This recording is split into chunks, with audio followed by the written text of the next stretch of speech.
Hi hello friends, అందరూ ఎలా ఉన్నారు? మేమైతే చాలా బాగున్నాం. ఈరోజు వీడియో వచ్చేసి ఎగ్ పులావ్ అండి. ఎగ్ పులావ్ నా స్టైల్లో ఎలా చేయాలో చూద్దాం. అయితే ఈ రెసిపీ బ్యాచిలర్స్కి అయితే చాలా బాగుంటుంది. ఈజీ మెథడ్లో సింపుల్ అండ్ టేస్టీ బిర్యానీ అని చెప్పొచ్చు. దానికి కావాల్సిన ఐటమ్స్, ముందుగా ఒక పెద్ద సైజు 2 ఆనియన్స్ తీసుకొని మంచిగా ఫ్రై చేసుకోవాలి. మెయిన్ బిర్యానీ ఆర్ పులావ్కి ఫ్రైడ్ ఆనియన్స్ అయితే ఇంపార్టెంటే. ఆ తర్వాతకి ఒక కడాయిలో మంచిగా ఆనియన్స్ని కట్ చేసుకున్న ఆనియన్స్ని ఫ్రై చేసుకోవాలి. అదే కడాయిలో కొంచెం ఆయిల్ పోసుకొని ఉప్పు, కారం, పసుపు వేసుకొని మనం ముందుగా బాయిల్డ్ చేసుకొని పెట్టుకున్న ఎగ్స్ని ఫ్రై చేసుకోవాలి. మరీ ఓవర్గా కాకుండా మీడియంగా ఫ్రై చేసుకోవాలి ఎగ్స్ని. అలా ఎగ్స్ని ఫ్రై అయిన తర్వాత పక్కకు పెట్టుకొని నేను ఇప్పుడు గ్రేవీ కోసమని కొంచెం పెరుగు, ధనియాల పొడి, ఉప్పు, కారం, పసుపు అండ్ బిర్యానీ మసాలా అన్నీ వేసుకొని కలుపుకొని ఒక పేస్ట్ లెక్క చేసుకొని పక్కకు పెట్టుకున్నా. అయితే ఇది మనం తర్వాత వేసుకోవాలి, నేను చూపెడతా.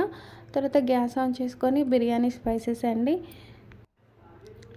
సాజీరా, లవంగాలు, ఇలాచి ఇలా అన్నీ వేసుకోవాలి. గ్యాస్ ఆన్ చేసుకొని ఇవన్నీ బిర్యానీ స్పైసెస్ వేసుకున్న తర్వాతకి ఆనియన్, పచ్చిమిర్చి వేసుకొని ఫ్రై చేసుకోవాలి. కొంచెం కొత్తిమీర, పుదీనా కూడా వేసుకోవాలి. అయితే ఇక్కడ నేను టమాటో తీసుకున్నా గ్రేవీ కోసం. కొంతమంది టమాటో బిర్యానీలో ఇష్టపడరు, వాళ్ళు స్కిప్ చేయొచ్చు. దాని తర్వాత మళ్ళీ నేను ఏం చేసిన అంటే కొంచెం నాకు స్పైసీనెస్ కోసం అని ఉప్పు, కారం, అల్లం వెల్లుల్లి పేస్ట్ అన్నీ వేసుకొని ఇలా చేసుకున్న తర్వాత నేను ముందుగా పెరుగు గ్రేవీ కలిపి పెట్టుకున్నా కదా, ఆ గ్రేవీ అంతా ఇందులో వేసుకొని మెత్తం పేస్ట్ లెక్క చేసుకుని ఆ పేస్ట్ని అంతా ఇందులో వేసుకొని కొన్ని ఫ్రైడ్ ఆనియన్స్ తీసుకొని వేసిన అన్నట్టు. అయితే నేను ఇక్కడ ఒక గ్లాస్ రైస్కి 1.5 గ్లాస్ వాటర్ పోసుకున్నా. మీరు దేంతో అయితే తీసుకుంటారో ఆ గ్లాస్ పోసి సగం పోయాలండి అట్లా. అయితే ఎందుకు టూ గ్లాసెస్ పోసేదాన్ని, బట్ ఏంటంటే ముందు కొంచెం నానినాయి అన్నట్టు రైస్. అట్లా ఇలా కొంచెం వాటర్ అనేవి మసిలిన తర్వాత మనం నానబెట్టుకున్న రైస్ని అందులో వేసేయడమే. అంతే అండి, సింపుల్. చాలా బాగుంటుంది. ఉప్పు, కారాలు ఎక్కువ తక్కువ ఏమన్నా ఉంటే ఇప్పుడే టేస్ట్ చూసుకోవాలి, ఎందుకంటే వాటర్ అంతా ఇంకిన తర్వాత బాగుండదు. అట్లా అంతా అయిపోయిన తర్వాత మనం ముందుగా బాయిల్డ్ చేసుకొని పెట్టుకున్న ఫ్రై చేసుకున్న ఎగ్స్ని ఇందులో వేసేయాలి. అంతే. కొంచెం పలుకుగా ఉంటే కిందది మీద వేసుకోవాలి అన్నం. అట్లా బాగుంటుందండి ఎగ్ బిర్యానీ.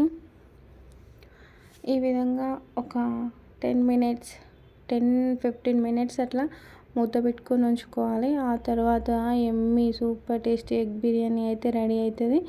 లాస్ట్కి పైనుంచి ఫ్రైడ్ ఆనియన్స్ అండ్ కొత్తిమీర, పుదీనా వేసుకోవాలండి. నేనైతే కొంచెం పుదీనా ఉంటే వేసుకున్నా, అంతే అండి. కొంచెం కొత్తిమీర, పుదీనా ఉంటే వేసుకున్నా.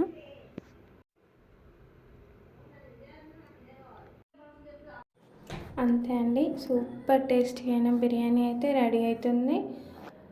ఇంకా మనం తినడమే. అయితే ఇక్కడ నాకు బిర్యానీ మాత్రం సూపర్ వచ్చింది, కానీ కొంచెం సాల్ట్ తక్కువైంది. సో మనం ఈ బిర్యానీలకి ఏమైనా కర్రీ చేసుకోవచ్చు. కర్రీ కూడా ఏం అవసరం లేదు, నార్మల్గా తిన్నా కూడా చాలా బాగుంది. నాకైతే నచ్చింది. మీకు కూడా నచ్చితే ఖచ్చితంగా ట్రై చేయండి. లైక్ చేయండి, షేర్ చేయండి, సబ్స్క్రైబ్ చేయండి నా ఛానల్ని. బిర్యానీ మాత్రం సూపర్ వచ్చిందండి. చాలా అంటే చాలా టేస్టీగా ఉంది. ప్లీజ్ కొంచెం సపోర్ట్ చేయండి. నాది కొత్త ఛానల్, ఏమైనా తప్పుగా మాట్లాడితే క్షమించండి. ఇప్పుడే కొత్తగా కదా, సో ముందు బాగానే మాట్లాడతాం. చూసారా అన్నం ఎలా అయిందో? ప్లీజ్ అండి లైక్ చేయండి. ఒక చిన్న లైక్, మీరు ఇచ్చే చిన్న లైక్ నాకు చాలా యూస్ఫుల్ ఉంటుంది, చాలా హెల్ప్ అవుతుంది. Bye friends.